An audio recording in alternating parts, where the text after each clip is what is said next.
Howdy, all. Happy Wednesday. We have a full crew, and we actually have some news. A notable retirement, a lot of signings. We're going to do our PTO game as usual, especially since some players are dropping off and getting signed or getting invited for PTOs. So we can do that again.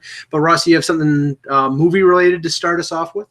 Yes. While I was having lunch with Anthony, it dawned on me that with all the influx of Marvel movies, the one that I would really like to see, and I haven't seen it, and my dad had the comic book, and I remember seeing it in the early Marvel animations. Like, this is before I was even born. They would show these when I was like 8 to 10 years old, and they barely were moving pictures, but they were. But they were good stories. They were written by the same writers with Marvel, and that is Namor the Submariner. Like, now that I see Aquaman coming out, and look, I'm a DC guy, but I see Aquaman coming out for DC, and it makes me wonder why Submariner has never come out. Like, basically, Marvel has left the door open for DC here. And to give you an idea, he has superpowers underwater and on land. Mm-hmm. So he is like a half aquatic, half mutant. So he really was like the first mutant because... Yeah, he was Atlantean. Yeah, he was Atlantean. His comic came out in 1939, even before Marvel.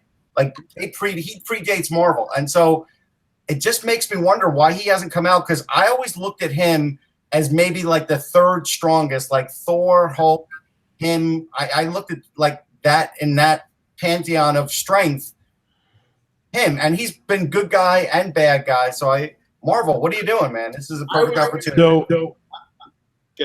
I was going to say, the guy who just watched... There's a big echo. Try it again. Hang on. No, you're good now. Go ahead. Okay. A guy who just watched Justice League on my flight. I couldn't believe how badly they made the Aquaman character. He was like... It was just... He was a dick. Yeah, he's like, I don't understand what the DC guys are trying to write with their things. Because I liked Aquaman was like my favorite DC guy. Yeah. That was the guy. He was cool. He was underwater. I liked water. It was fun. He was interesting. He seemed sort of, and now he's like this guzzling drunk. Yeah. Hardcore biker. It's like, it's so weird. So to your point, Russ, Marvel's got a huge window to capitalize on something much cooler than the Aquaman DC. Absolutely. They could blow Aquaman out of the water if they want. Yeah. Well, the funny thing is they made and I'm nothing against the actor, but they made the guy who played the Dothraki king from Game of Thrones as Aquaman, and I would never associate one with the other. I think it's sort of bad casting. You had to make Aquaman like 6'4", a 250-pound linebacker. I mean, Aquaman in the comics was not like, jacked up. He wasn't Superman. He wasn't the Hulk. He was sort of, his shtick was he could, swim underwater for longer or whatever. I mean, I just honestly, like, I saw Justice League and I thought it was okay. I didn't think it was bad. I didn't think it was great.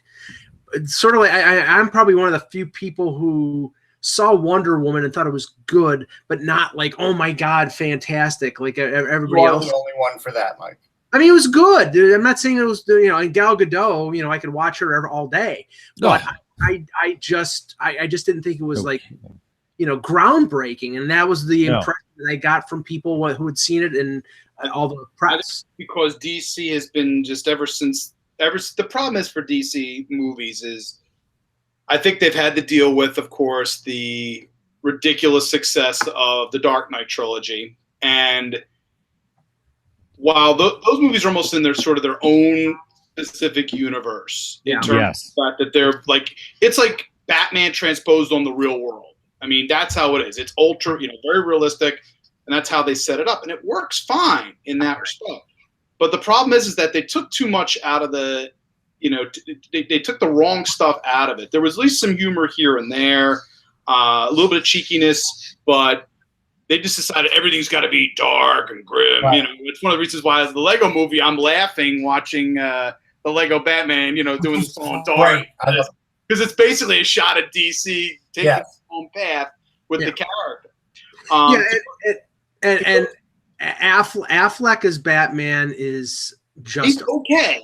He's not a disaster. The problem is the take on him being as morose as he is, but I kind of get it.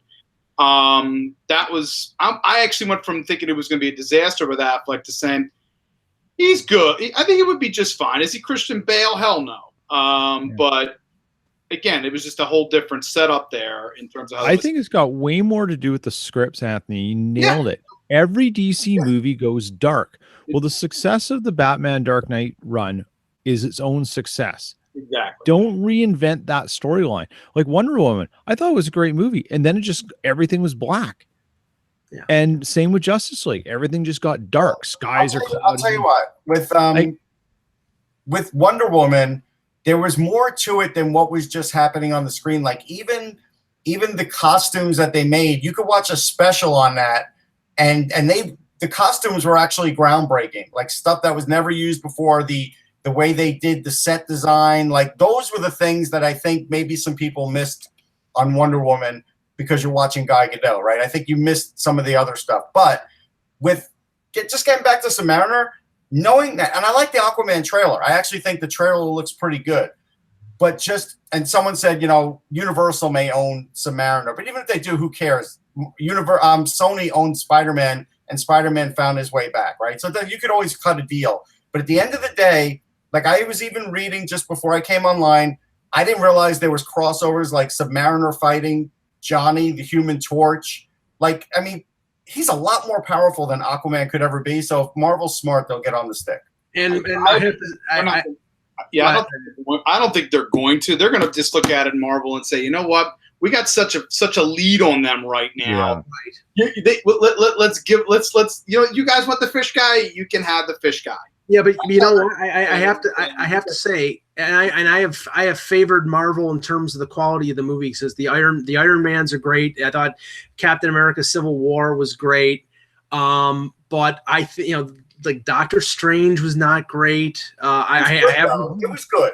I haven't seen Black Panther. I heard it was good. Oh, it was great. Yeah, Black Panther was really good. To see that, and now the thing is, though, I have heard criticisms that it's really that the quality is starting to slip with Marvel. So I don't know. So many movies that they're churning out, but invariably when the thing gets as big as it's going to get, it's difficult. Which is one of the reasons why I guess the next movie is going to be so critical, because you're going to have a culling of the herd here. Right. Yes. You're going to have certain characters drop off. I mean, we're almost 100% sure in this case this is Chris Evans' last movie. Yeah, maybe Scarlett Baton is getting handed off to Brie Larson. Yeah, maybe Scarlett Johansson. Killing it now for people. Like there are people that don't know that. Way to ruin it for him, man. Maybe Scarlett Johansson's last movie. They're in the press about the fact this is going to be one, Russ. And Downey may be like his role may be reduced. I think Downey's going to turn into like a Dr. Xavier, not like crippled, but he'll be sort of in the background. Yeah, he'll be there once in a while. Yeah, he's doing it too much. He's doing something like Dr. Doolittle or something like that, or he's doing some other thing. You know what it is though? He really enjoys being like the senior guy of all of those guys, so he will be in. He'll be there. He'll be front and center. He just won't do the front and center bit. The physically taxing stuff, he probably won't do as much. Right. All right, let's get started with the show here. Let's see. Anthony, then Peter, then Russ. Hello, Hockey World. Today is Wednesday, July 25th, 2018. I'm Anthony Majoni from Sunrise Philly Magazine. I'm Peter Tesse, back in Winnipeg.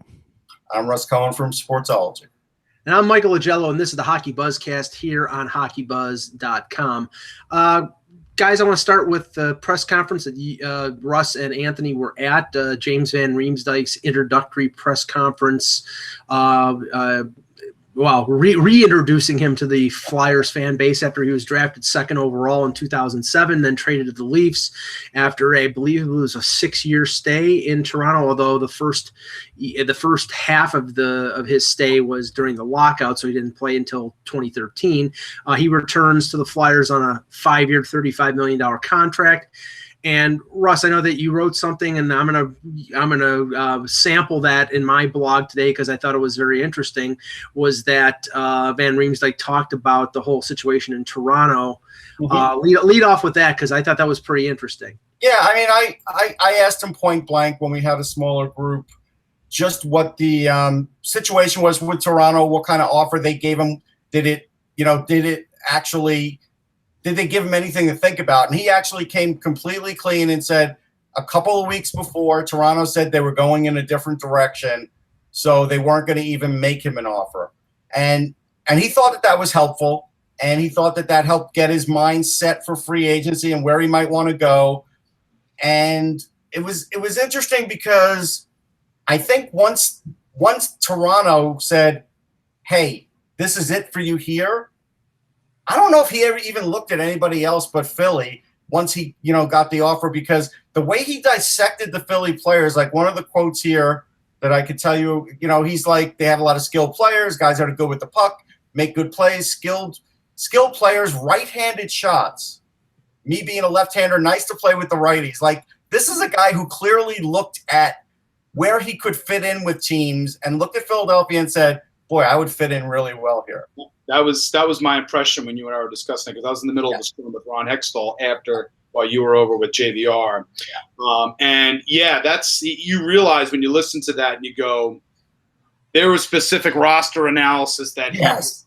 And we asked him, I asked him as well during the presser, you look at a guy, thinking about the fact that he had played with Austin Matthews, a bigger forward, even though he had dropped back obviously a little bit, during last season, the third line with Toronto. He has experience playing with high-skilled big centers. Philly offers that on both their two lines. Now, one is unproven, not completely proven yet in Nolan Patrick, but you could see how his game could specifically feed into what JVR does. And Hextall indicated it afterwards. I thought it on power play, Mike? No, he was on he always played with Bozak. He was with Bozak? He actually sits on power play. Yeah, since he joined the Leafs, in 2013, he played with Bozak and Kessel, or I think Lupul was in there. I knew it wasn't a regular line. I wasn't sure if I was thinking maybe power play. Yeah, no, I mean he's. Yeah, that's why they were sort of joined to the hip. That was why there was a lot of credence to the possibility of them going someplace together, because that was such a combo that was effective in Toronto for so many years. But I get your point. I mean, if he's that attuned to what's going on with Philadelphia in terms of left shot, right shot, skill, I mean, well, we talked about this yesterday with Russ and I. I want to get your opinion on this because of the situation with Simmons and him entering the last year of his contract with the addition of Van Riemsdyk, and now you've got three forwards over $7 million or more in Van Riemsdyk, Giroux, and Voracek.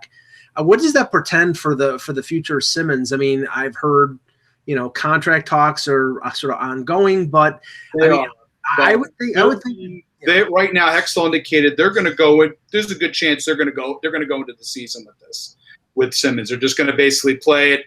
Hextall feels that he's comfortable enough in Simmons. That Simmons is a veteran player. Once we get into the season, can put that aside and begin and continue within his role. So I do think negotiations are going to happen during the season, but where exactly they're going to go, nobody's 100% sure on. It's a tough scenario for Philly.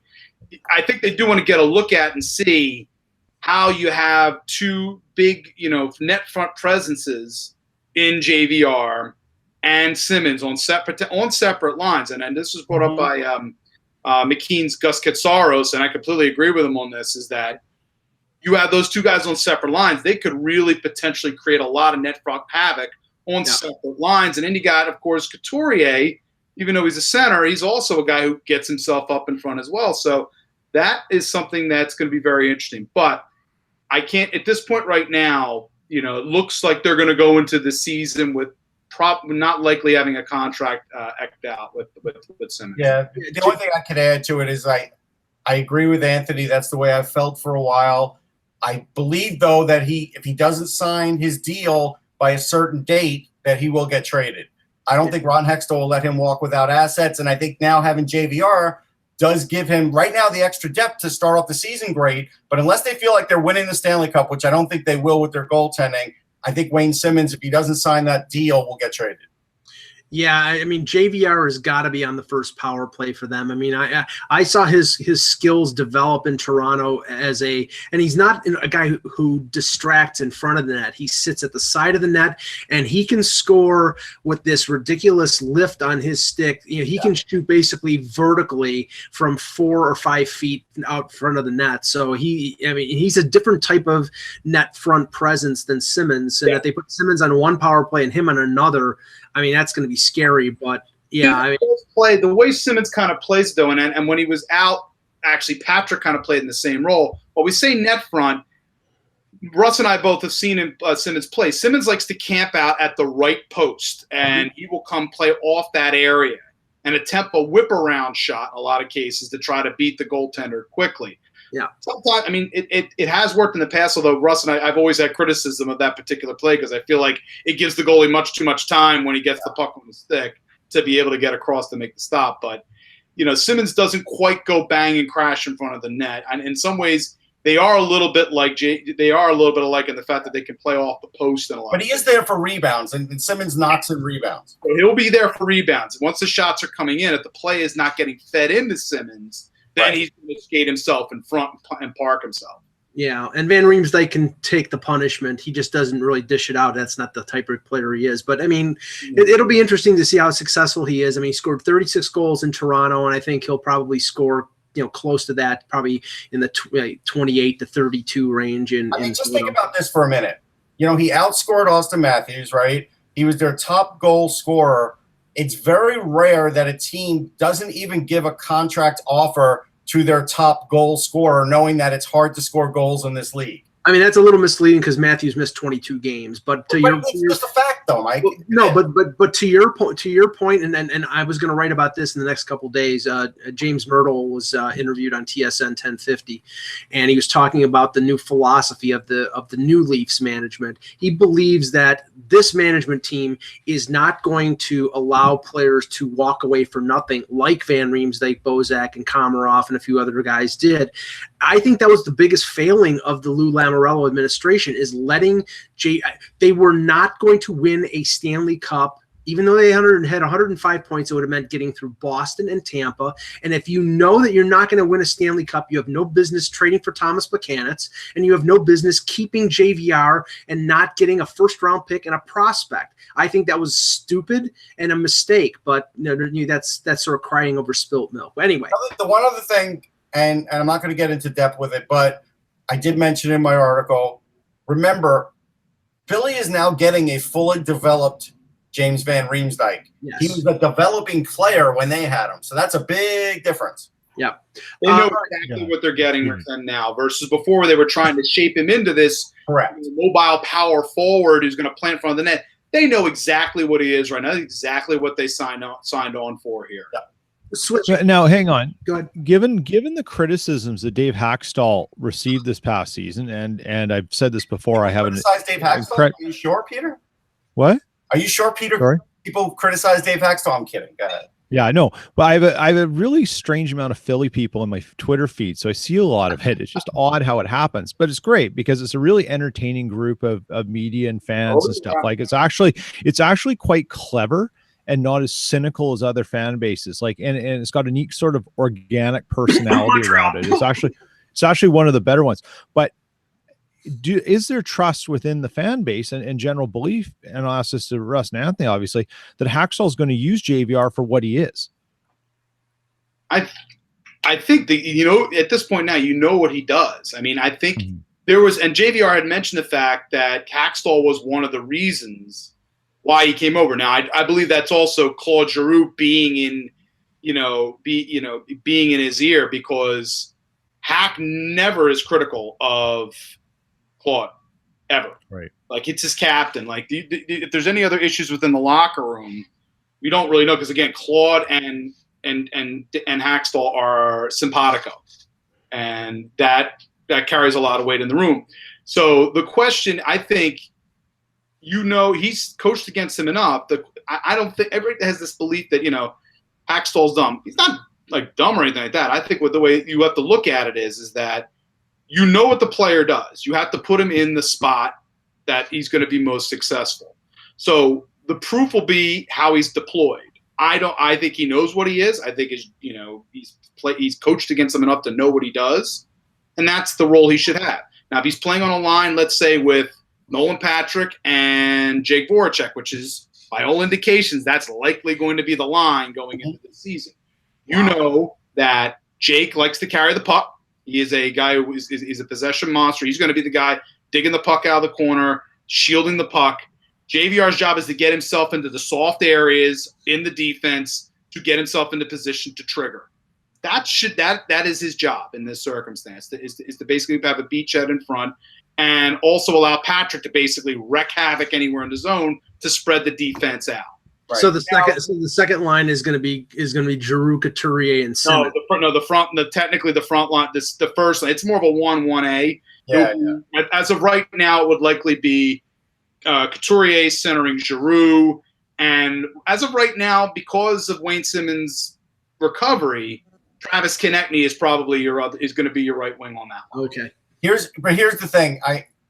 And this is a small thing that I'm sure Flyers fans will find a way to blow out of proportion. You only worry about Hackstall tinkering with JVR's defensive game and how that'll affect his offense, because that certainly has gone up and down with Voracek and a few other players. The line would not be, let's face it, defensively, if that ends up being the line. Jake's solid defensively, but Jake also makes some we all know he's got a turnover problem. He makes some bad decisions. And you're putting strain, I think Nolan's this is going to be the biggest test for Nolan, I think, for Patrick, is going to be the defensive coverage when these two forwards who are known to be more offensive zone guys, and JVR is not necessarily, the defensive game is not his strong point, as Mike knows, well enough. Mm-hmm. That's where you have to, where that might be where they tweak things a little bit as they go along, because it's a very offensively bent line, which is good. It's what they need. There's one thing that's come up in the chat room was interesting, and that was from Matt. He's looking at like Simmons and Van Riemsdyk, and he's like, hey, why not like a double slot situation? And I told him that there's no the problem is the creativity of the line is not particular. I just don't see, you could put Simmons there, but you need some more mobility, I think, in this circumstance. Here's the way I explained it. Him up and not spread out, and that's not going to be enough of a threat. I agree with you. Here's how I explained it, though. Back in the day, when you had that double slot, you had that for a reason, because you had that really because you only had one guy on each power play that had a bomb of a shot, and maybe one other really skilled guy, where now everybody's really skilled. So that's why I don't think you ever see it again. All right. Let's move on. It came out this morning. The Calgary Flames are going to hold a press conference next Monday, and it's the announcement of the retirement of Jerome Iginla. Now, Iginla seemed like he was looking for an NHL job throughout the year. Then there was a lot of talk about him possibly playing for Canada in the Olympics. It never really came to be. I think there was an injury situation that he could not come back from. He is retiring. He retires with 525 goals, 1,095 points in 1,219 games. I don't think there's much of a doubt here, but just to go around the panel here, Hall of Famer or not? I mean, definitely a Hall of Famer. The best thing I could tell you about Iginla, and I did cover him in the Stanley Cup as well, but I don't know if this was at an All-Star game or what it was, a preseason thing. It must have been an All-Star game where when he got selected for the Olympic team, he literally got into his car and just started driving. Like this guy, he didn't call a limousine. He didn't charter a flight. He was so excited that he literally just left his house and started heading towards the Olympics, and maybe it was their practices. It's a 3-hour drive from Edmonton to Calgary. He wasn't going to jump. It'd take longer to fly, Russ. Let's geography speaking here. No, but it was, I get what you're saying, but it was the. It wasn't like he started running like Forrest. It was run, Forrest, telling us a story. It was going to be a legend, and look what you've done. It was the enthusiasm, though. Yeah. That really grabbed me, because he was already a really good player, but that was a really big moment for him. That's all. Yeah. So Just Hall Peter. of Famer, absolutely. Yes. Yes. No question. And he should be. I think the interesting thing about Iginla and what will stand out about him is that he was one of those guys who always smiled. You looked at him and you wanted to like him because he had that aura about him in his interviews. Like, he smiled, he was happy. I mean, yeah, he showed emotions. He was tougher than nails. I mean, the guy was an absolute beast in his prime. It's actually a shame that a lot of his biggest years were in the dead puck era.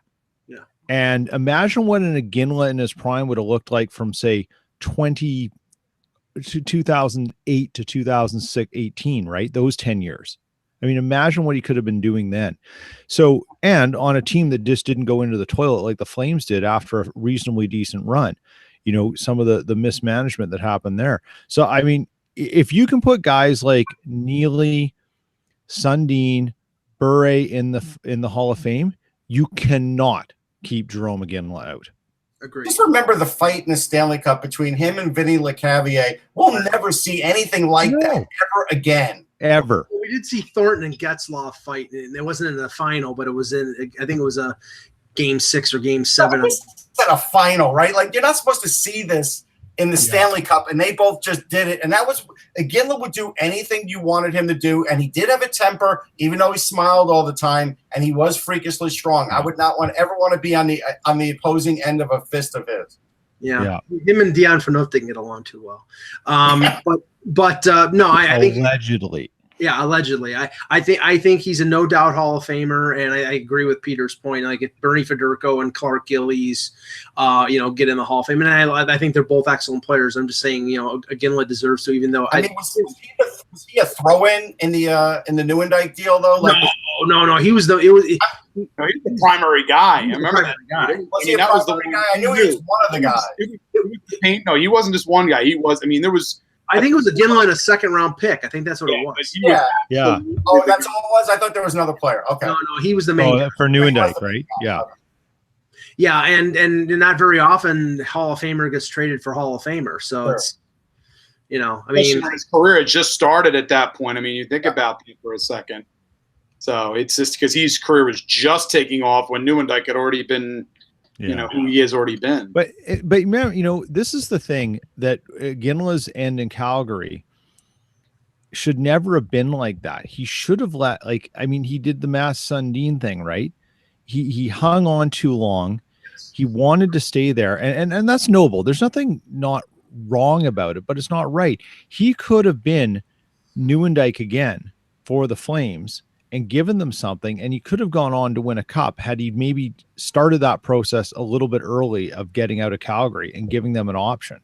I think that's the part that will always kind of be the weird aspect when you look back at his career. It won't negate what he did, but it will definitely be something that people talk about. Well, Peter, you mentioned Sundin, and the thing is, I think there's a parallel there because I think it's an example of two organizations that got overly sentimental about their star players, and they could have traded them earlier even though they were still good, but the teams weren't good, and they didn't, and then they ended up getting next to nothing, and that really, I think, put those franchises. But I know in the case of Toronto, the package that they would have gotten for Sundin from Montreal was potentially including a guy like Ryan McDonough or Pacioretty, and they didn't make the deal. So I mean, in my mind, him staying there was a mistake, and I think that Calgary sort of got overly sentimental when it came to Iginla, but he had a great career, as I said, and I think he deserves to be in the Hall of Fame. So we'll get a chance to see the retirement's press conference on Monday, and I'm sure a tear will be shed. All right, I want to talk about some of the signings, and Peter, you were on vacation the last few days, so there was a lot of signings in Winnipeg, and they had 10 restricted free agents, and they've carved a good chunk out of that. Signings of Marco Dano and Brandon Tanev. They still, I think, have 4 or 5 left, but couple ones I want to touch on. One. We'll start with Tucker Poolman, $775,000 for 3 years, which for a guy who's sort of a budding defenseman, I don't know how high up in their defensive core he gets. That's a ridiculously cheap amount for 3 years. It is. I think one of the things that is overlooked about Tucker Pullman was he only played 24 games last year, if I remember correctly. But he came off a double shoulder surgery last summer, and he came out of North Dakota State, or North UND, sorry, not and went right into the program. He did his surgery, came in.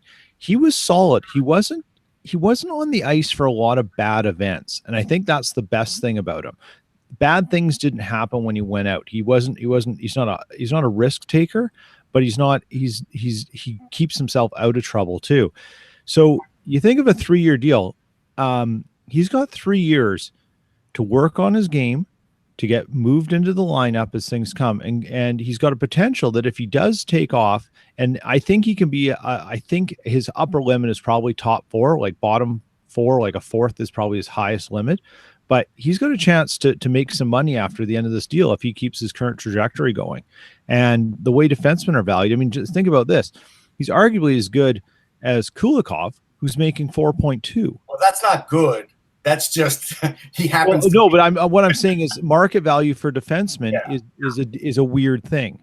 And we all know teams will overpay for certain guys based on necessity, not because of the talent of the player, but because there's just so few around. Yeah, bang for buck, basically. Yeah. The only reason I don't think he gets in the top 4 is because of Logan Stanley. I think when Stanley, makes it, there's no way Tucker Pullman beats him out for that spot. But he is still the kind of defenseman that we talk about that you need on teams to balance out the balance sheet, for lack of a better term, and also just to have a guy that you can put in different spots. And he is a guy that you could do that with because he has a little offense in his game. He does. Yeah, he does. And it could grow too. Yes. Now they get Dano under contract for $800,000, Brandon Tanev for $1.15 million. But Tanev goes to UFA after that 1-year deal. So if there was any thought of getting him on a longer deal to lock him up, I guess they decided that the short-term money and the potential of signing him later if they want to is still there. We have to talk about Trouba. Russ and I talked about it yesterday, and honestly, I look at this. I don't find that him going to arbitration and it going to the arbitrator to decide and it going right down the middle is a good sign. I thought that a long-term deal was going to get done, and now he's 1 year closer to UFA. And honestly, Peter, if it was going to get done in terms of a long-term deal, I would have thought it was going to get done this summer. Now I don't think it's going to get done. Yeah, the level of vitriol on Jets Twitter as this unfolded, as I was trying to keep up on it, was absolutely epic. And Trouba's brother was tweeting out stuff like, I can't believe the things people are saying about my brother. And I mean, the basic fact is how, here's the stance I take. Why should you go after a player who is using the agreed upon methods of determining contracts and salary that's in the labor agreement between the players and the NHL? Why is that bad? The reason it's bad in Winnipeg is because Winnipeg has a please like my city inferiority complex. Yep. It's always the ugly duckling. The team left once. It could never afford its superstars, blah, blah, blah. Trouba's the best defenseman on the team. Take whatever you want. He doesn't want to be here. Well, no, he wants to be here. He just wants to be paid fairly. And Winnipeg isn't going to get a free ride because you're Winnipeg and you need him to be accepted in your own psyche. That's not what the NHL is about. This guy's career could be over after a week in the season starts. He's got every right to go after as much money as he can. And he should. We'd all do the exact same thing. He's holding all the cards now, though. He is. So when I could get service, we had a little bit of a sort of a chat when I was away, and it would seem to me that I think Kevin Cheveldayoff he's probably going to get some calls, and I think he's going to take a big pause because unless Kurt Overhart and Trouba's camp are sort of leaking some of the details of discussions that have happened leading up to this event, they all need to take a pause and just say, where are we? What were we talking about contracts going forward? The fact that the arbitrator split it right down the middle, and I put this question out on Twitter and I haven't seen an answer yet, but has any arbitration recently in past years not gone down the middle? Or is there anyone that anyone can think of that stands out? So if you're going to go down the middle between 4 and 7 and arrive at 5.5, what's the long-term deal worth? It's probably worth, because you're buying UFA time. It's going to be 6+ now. Yeah.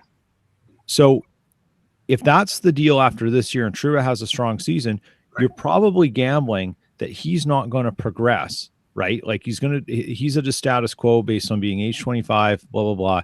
Now you're guessing that if he stays the same, you're going to be able to hold him at around 6.5, and you'll give him the 7 or 8 years that he wants at that level. But if he busts out, now it is 7 million. Yeah, if he scores 40, 45 points, if he blows up offensively, which he's capable of doing, I don't think he's that type of defenseman, but with that team, with that, the firepower that they have, I think he could get into that range.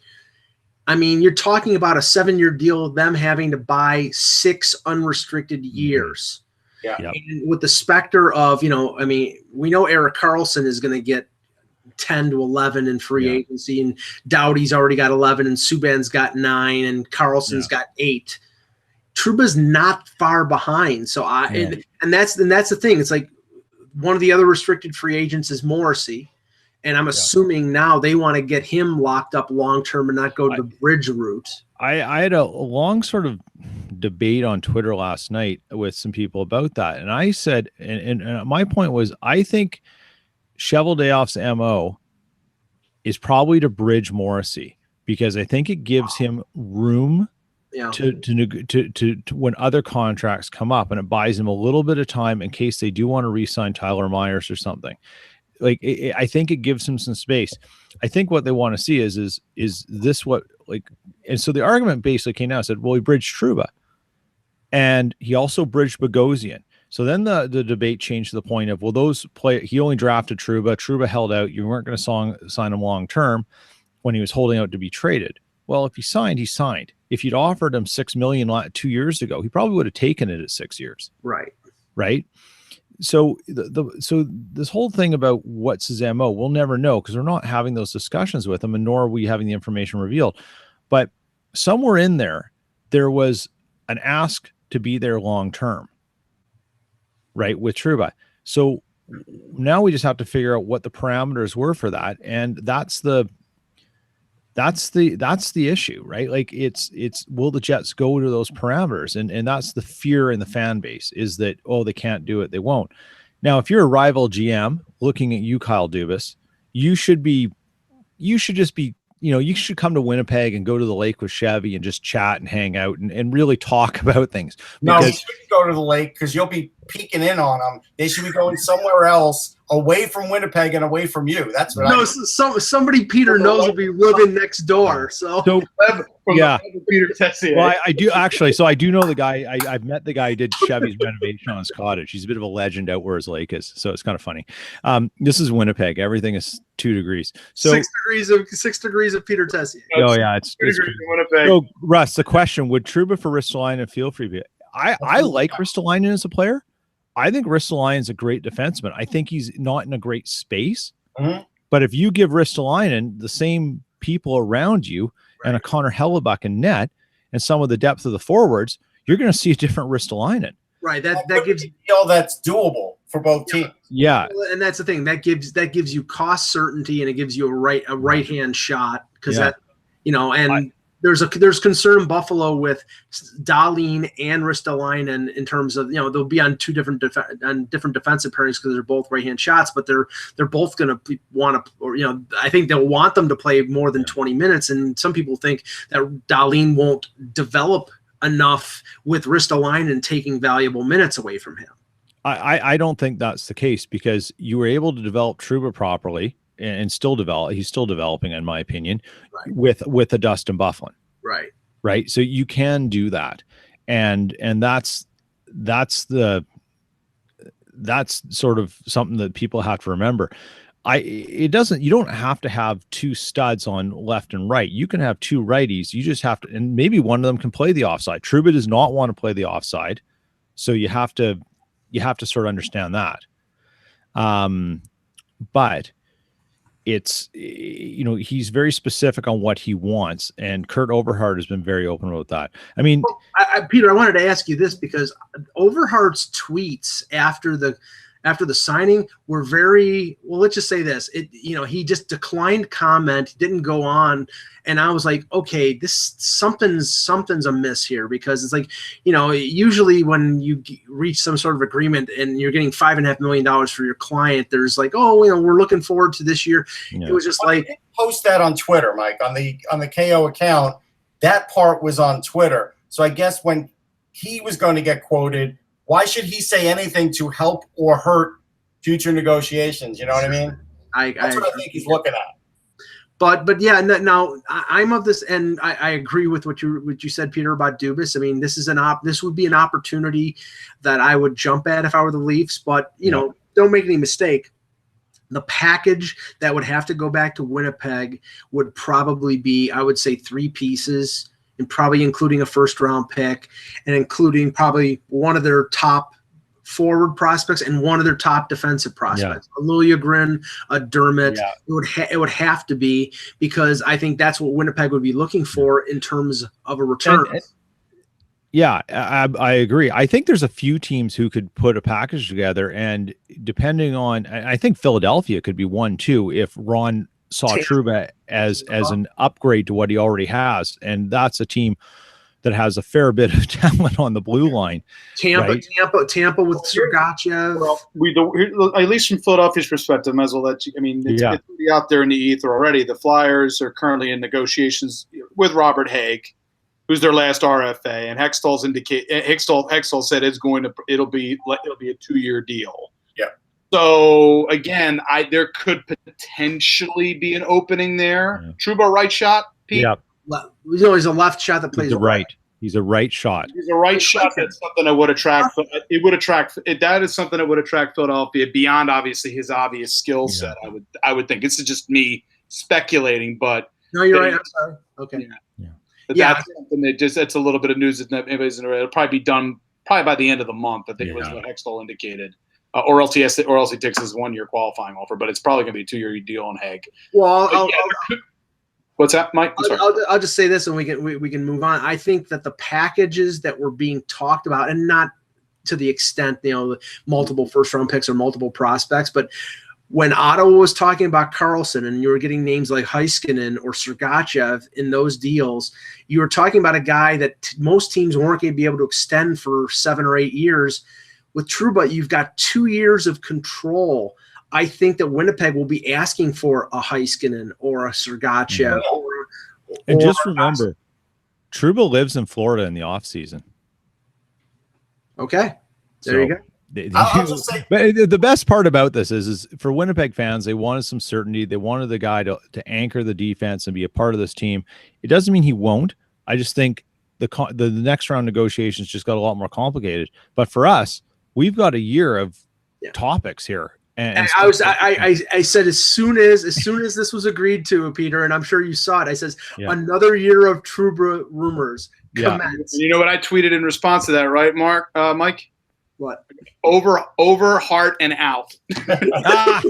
That's good. The one thing I'll say about Trouba, the last thing I'll say is he has more offense to give. I think some of it has to do with the role that he does play in Winnipeg, and so that's part of it too. And I think if you did see him outside of Winnipeg, I think you would see more points out of him. But he also averages 22.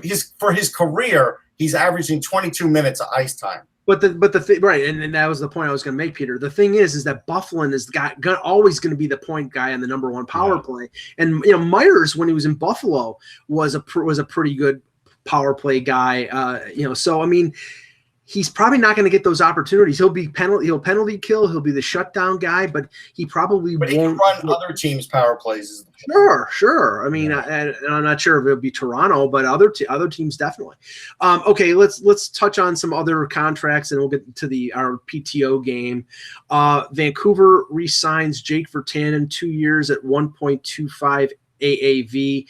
Virtanen has been a little bit of a disappointment, but he's starting to come around. Russ, well, I think this is good because it's not a ridiculous number. It's just a little bit over the amount that you can bury in the AHL, and he's a big kid with skill, and maybe he can turn it around in 2 years.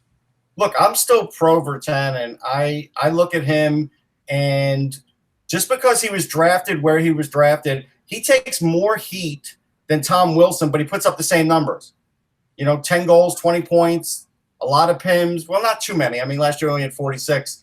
But toughness, he doesn't go over the edge like Wilson, and he does have a little more offensive upside than Wilson.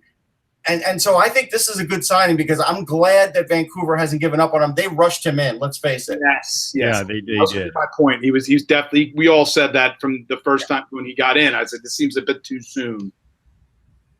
Yep. Okay, the Dallas Stars agreed to a 1-year deal with Matthias Janmark, $2.3 million contract. Janmark's a pretty decent player.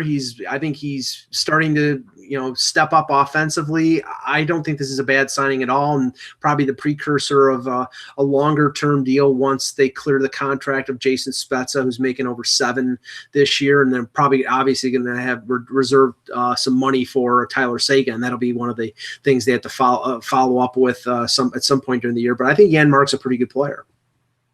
He is. I mean, but this is the going rate for that kind of player where you're not sure where you're going to slot him in, what you're going to do with him, but he's going to get 15 goals, 15 to 20 goals. So unfortunately, he's going to be one of these guys that gets just, the low end of the salary structure because, unless he's going to ever score 30 goals, which I don't think we'll ever see, right? He'll get a lot of these short-term deals, but hey, he'll be in the league for a while. That's for sure. Okay, knock me over with a feather. Brooks Orpik signs with the Washington Capitals.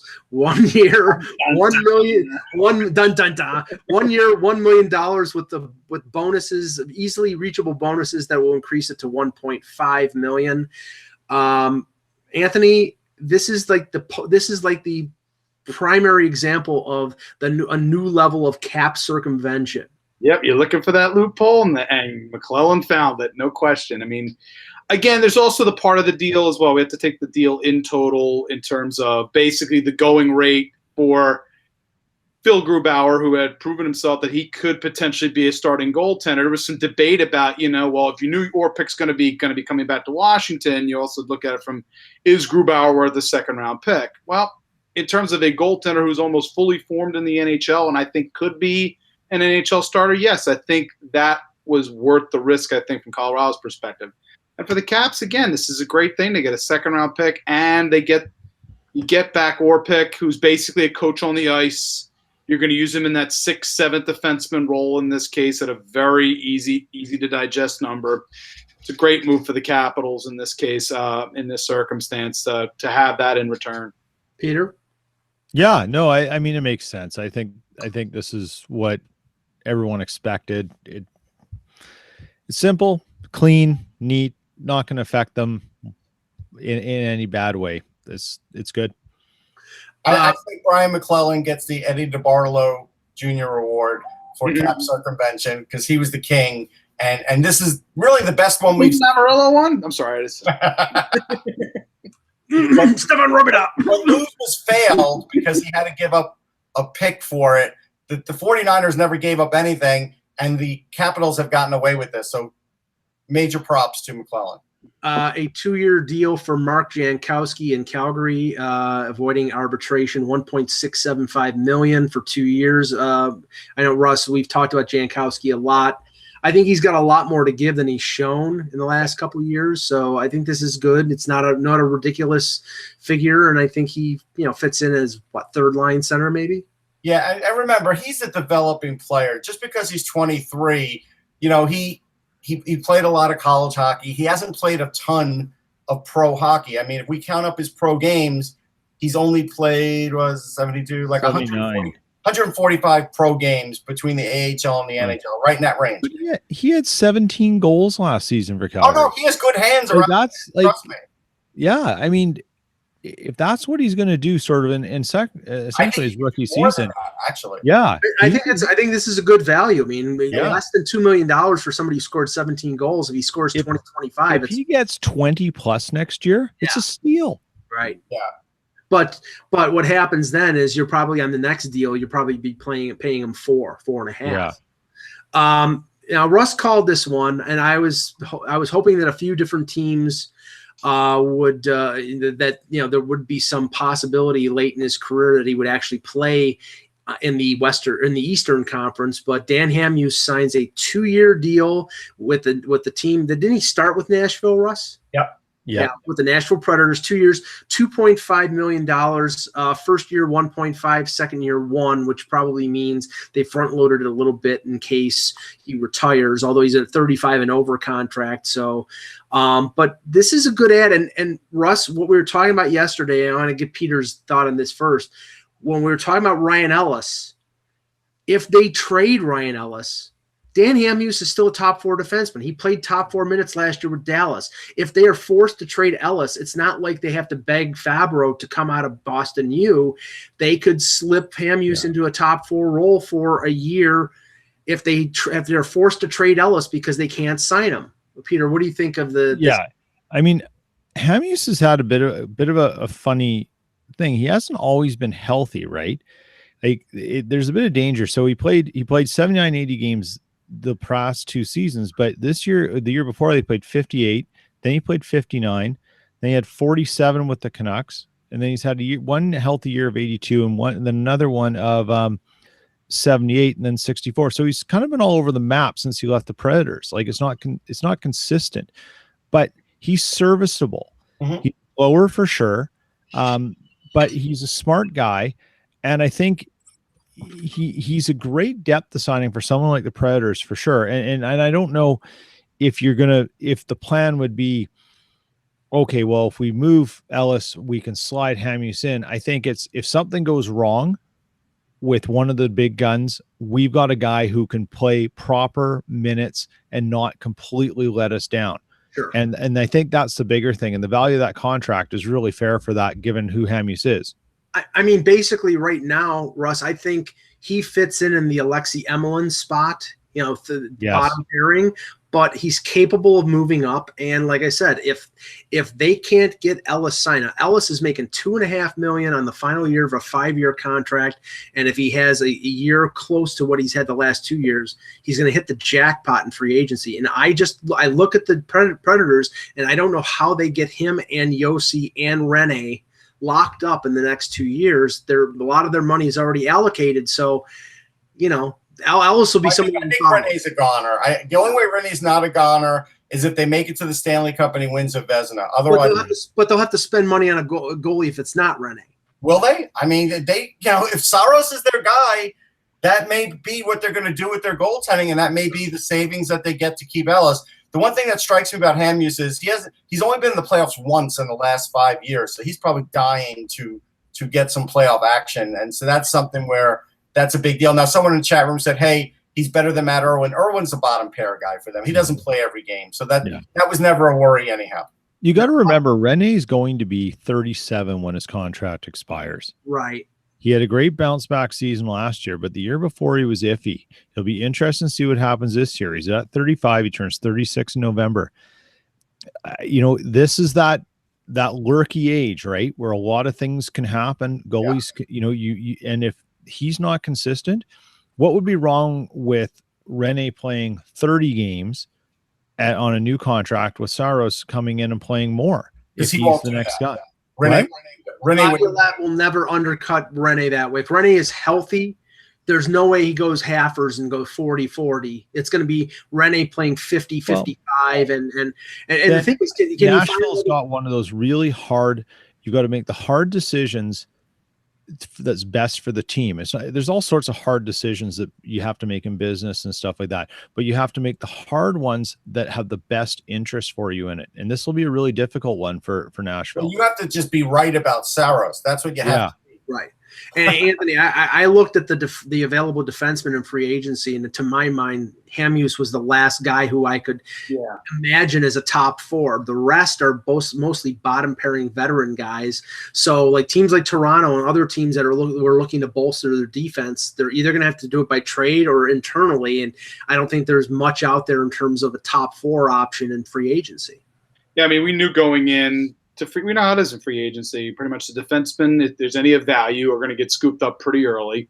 Some of them are going to float late, a little later than expected, obviously, in this circumstance. Hamhuis was certainly later than we all expected. I think we thought he was going to be taken sooner than that. Again, when you're parsing things the way he was in terms of focusing in, I mean, this is as far east as he's willing to come is Nashville. So it's like, but still keeps him obviously in the Western Conference. So we're just at that point here where, again, it's July 25th. At this point now, we're going to be hitting that dead zone real soon. We're hitting that dead zone already at this point now. So you either get on the musical chairs or you're looking at PTOville potentially come September. Okay, and that's where we're going here. We're going to do our PTO game to finish out the show. I'll give you 5 or 6 names, and it's, the 1 year, or in the case of Dan Hamhuis, you got 2 years, but 1 year contract. We all agreed on the contract for him, right? Pretty much when we did this before. Yeah. The contract. Right. I think we said multiple years because I think we thought that there would be competition. Yeah, definitely at least multiple years. Yeah. But in this one, it's either NHL contract, PTO, or nada. Okay. And the first name up for bids on The Price is Right is Matt Stajan, former Maple Leaf, former Calgary Flame, has played over 1,000 games, played 67 games with the Flames last year, only 11 points. 1 year contract, PTO, or nada. Peter. PTO. Do you think it'll be with Calgary, or do you think it It'll be someplace else? I don't think Calgary give him a PTO. I think if he's going back to Calgary, he's going to get a contract. But I think he gets a PTO. I think the Flames are going to move a little differently and finally make that separation. Russ? Nada. Okay. Anthony?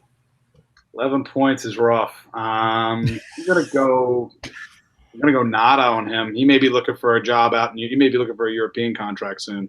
The thing is, I think maybe he finds maybe he gets an AHL deal with somebody, does a good job. Somebody then decides to snap him up on a contract a little later on. He's 34 years old. If he doesn't get a PTO, I think he retires.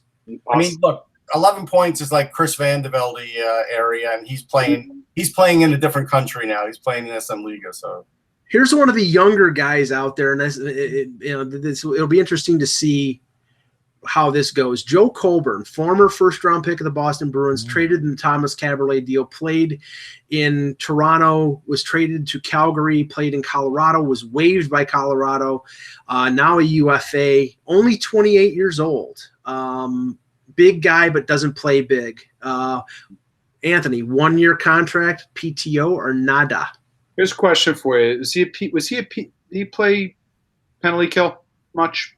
No, he's not. I don't think he's fast enough to play penalty kill. I would say at 28 he would have been I don't think he's fast enough in that circumstance. I would have considered potentially, because Hextall indicated that they are looking for a penalty killing forward, and he indicated to me that PTO is a possibility, but they got to look at contracts. But I'm going to say with Coburn, he'll get a PTO offer from somebody. Peter. This is a weird one. He had 19 goals with the Flames. I know. This is odd. He played in San Antonio last year. Yeah. I have no idea. I'm going to say nada.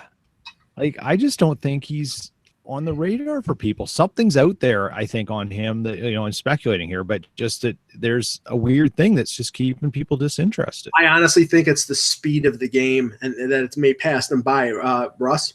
Yeah, and that's what it is. When he was drafted, speed wasn't as big of a thing in 08. It was getting there as he was coming up, and it started to be an issue definitely when he's with Toronto. At the end of the day, he can't skate with this league. So you think nada? I think he'll get a PTO because of the 19 goals and because he's 28, but I don't know. All out to get the contract, it's going to be tough. If he doesn't show a market improvement, then he's going to right. Unless he went to a power skating expert and improved on his skating a little bit. There's one thing, Mike, that when we're playing this game, and Ron Hextall made this really clear at the press conference, like he's at 47 contracts. There are a lot of teams. It's going to be at 40, and it's going to be at 48. A lot of teams are at the high 40s in contracts, and so PTOs are not going to be plentiful right now. Yeah. Right. I mean, like Toronto, after they sign Nylander, will be at 48 contracts, which in my mind means at the most they'll offer one PTO for somebody who they think they will make the team. Yeah.